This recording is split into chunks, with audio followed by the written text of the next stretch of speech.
जेवर प्रेस के सभी दोस्तों को मेरा नमस्कार। दोस्तों, आज एक बार फिर जेवर के मेन टोल प्लाजा पर हैं और आज यहां पर दो किसान यूनियन का धरना प्रदर्शन होना है।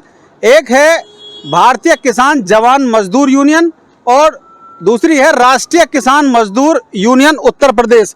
तो अभी जो हमारे प्रताप सिंह फौजी हैं, राष्ट्रीय अध्यक्ष हैं एक किसान यूनियन के, वो यहाँ पर उपस्थित हैं। इसके अलावा हमारे ठाकुर राजेंद्र सिंह जी सोलंकी हैं जो पूर्व विधायक रहे हैं और पूर्व लोकसभा प्रत्याशी रहे हैं, यहाँ पर इस वक्त मौजूद हैं। किसानों की आवाज़ उठाने के लिए यहाँ बैठे हुए हैं, बात करेंगे उनसे। पहले प्रताप सिंह फौजी जी, उनसे जानेंगे सर क्या कुछ आज के जो सभा रहनी है उसका क्या उद्देश्य रहेगा? आज उद्देश्य, पहले तो आप इतनी दूर से चलकर आए इतनी गर्मी में, मैं आप सभी मीडिया बंधुओं का बहुत बहुत स्वागत करता हूं। और हमारा जो विषय है वो करीब 1 साल से शुरू है। जब एयरपोर्ट बनने की बात आई और फ्लाईओवर बनने की बात आई तो 2 महीने में तैयार हो जाता है, लेकिन आम किसानों के लिए जो हमारे यहाँ साइड रोड बनना था वो अभी तक नहीं बना है।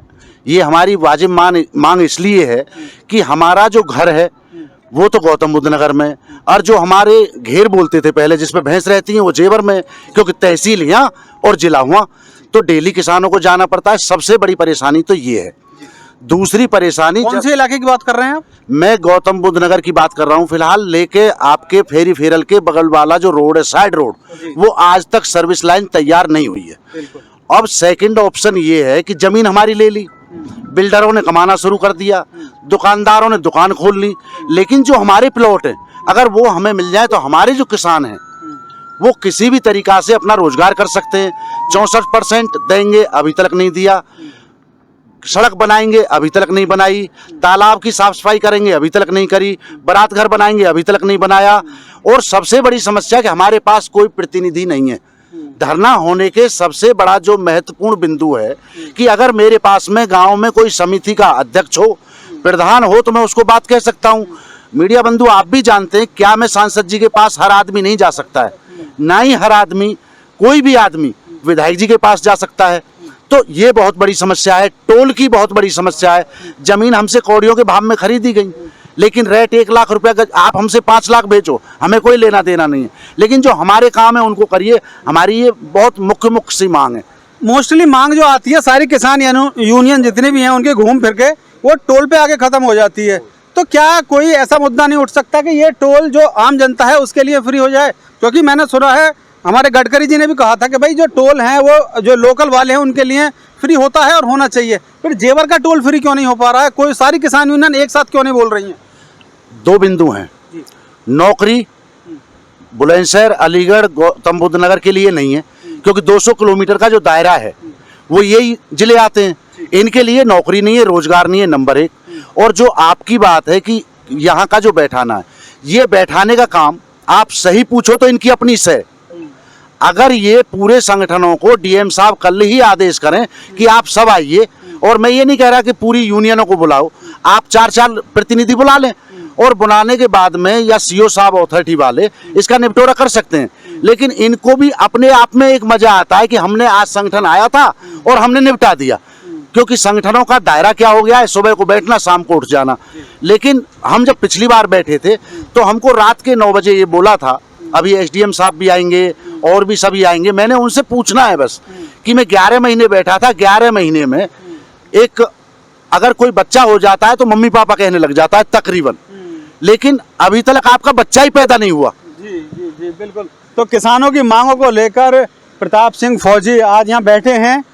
इसके अलावा हमारे राजेंद्र सिंह सोलंकी जी हैं, चुनाव लड़े थे पूर्व में बसपा की तरफ से, आज किसानों के बीच बैठे हुए हैं। सर आज यहाँ किसानों के बीच कैसे कैसे? हेलो जी, पहले तो मैं आपको, जितने पत्रकार बंधु हैं और जो यहाँ पर आए हैं मीडिया वाले जो भी हैं, उनको धन्यवाद देता हूँ। इसके अलावा प्रताप फौजी जी ने एक अच्छे काम के लिए यहाँ पे लोगों को आमंत्रित किया, उनको धन्यवाद देता हूँ। और जो लोग आए हैं देहात से उनको भी धन्यवाद देता हूँ। कुछ लोग नहीं आ पाए, अभी आ रहे होंगे धीरे धीरे, गांव में तो ऐसा ही होता है। तो जो फौजी भाई ने बात कही है उनसे मैं समर्थन करता हूँ। उसमें केवल इतनी बात जोड़ता हूँ कि यदि आपने जेवर हवाई अड्डे के ज़मीन एक्वायर करी है तो आपने 34,000 रुपये पर मीटर का रेट दिया है, और यदि आप दूसरी जगह एक्वायर कर रहे हैं तो 30,000 से कम का रेट दे रहे हैं पर मीटर। ये डबल नहीं, स्टैंडर्ड नहीं होना चाहिए, नंबर 1। नंबर 2, जो इन्होंने रोड की बात कही, रोड का मतलब है जो साइड रोड। जैसे हर आदमी मेन रोड पे नहीं चढ़ सकता, टैक्स भी देना पड़ता है, गाड़ी सबके पास नहीं होती है। नीचे वाली रोड पे मोटरसाइकिल से भी चल सकता है। तो जो फेरी वेलर वो है, उसके पैरेलल रोड जो होनी चाहिए वो अभी तक नहीं बनी है। इसके अलावा जो ये हाईवे है, इस हाईवे पे जो बात आपने कही, बड़ी इम्पोर्टेंट बात आपने कही। महाराष्ट्र में आप जाइए, गुजरात में जाइए, कहीं पे भी जाइए, जो लोकल हैं उन पे आइडेंटिटी कार्ड हैं, उन लोकल लोगों को टोल फ्री होना चाहिए। और ये है भी, सिकंदराबाद का टोल सिकंदराबाद तहसील वालों को और जो आसपास के गांव में उनके लिए फ्री है। तो वो यहाँ भी फ्री होना चाहिए, चाहे जेवर का टोल हो, चाहे टप्पल का टोल हो। टप्पल का टोल है अलीगढ़ वालों के लिए फ्री होना चाहिए, टप्पल एरिया के लिए। यहाँ का टोल जेवर वालों के लिए होना चाहिए, आपको बिल्कुल नहीं देना चाहिए। मीडिया के नाते आप पे कार्ड हो अलग बात है, लेकिन आम आदमी की दिक्कत होती है। इसके अलावा जो किसानों को आपने पहले ये वायदा किया था, खाली 7% मुआवजे का वायदा नहीं किया था, मैं भी था। जब ये ग्रेटर नोएडा डिक्लेयर हुआ तो ये तय हुआ था कि जिसकी ज़मीन जाएगी हम उसके एक लड़के को नौकरी भी देंगे। वो आज तक पूरा नहीं हुआ वायदा। क्योंकि मैं सौभाग्यशाली हूँ कि जब ग्रेटर नोएडा डिक्लेयर करा तो मैं मौजूद था। यानी जल सिंह के टाइम में डिक्लेयर हुआ, नोएडा के टाइम में मैं था। जमुना एक्सप्रेस में मैं अधिकारी अच्छे हैं, उनसे ये उम्मीद की जा सकती है आज की मौजूदा टीम से, चूँकि कंपैरेटिवली अधिकारी बहुत अच्छे हैं, कि वो मुआवजा बढ़ाएं, नंबर 1। फिर जो साइड रोड है उन्हें निकालें, नंबर 2। नंबर 3, मुआवजा टाइम पे दें। नंबर 4, एक बच्चे को नौकरी भी दें। और इसके अलावा जो और डेवलपमेंट आप कर सकते हैं, जैसे स्कूल हैं। अब आप देखिए, जो स्कूल में बीएसपी से चुनाव लड़ा हूँ तो इसलिए मायावती की तारीफ। आज जो नोएडा में डेवलपमेंट हुआ है, पूरा हिंदुस्तान जानता हूँ मायावती जी की वजह से हुआ है।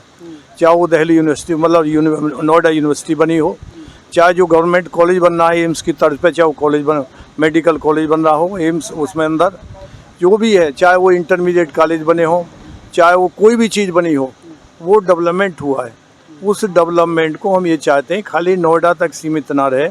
फौजी भाई का, किसानों का जो धरना, वो इस बात के लिए है कि वो डेवलपमेंट पूरे गौतम बुद्ध नगर में रहे, पर्टिकुलर नोएडा में, वो झाझर में भी हो, वो जेवर में भी हो, वो और जगह भी हो। ये हमारी मांग है।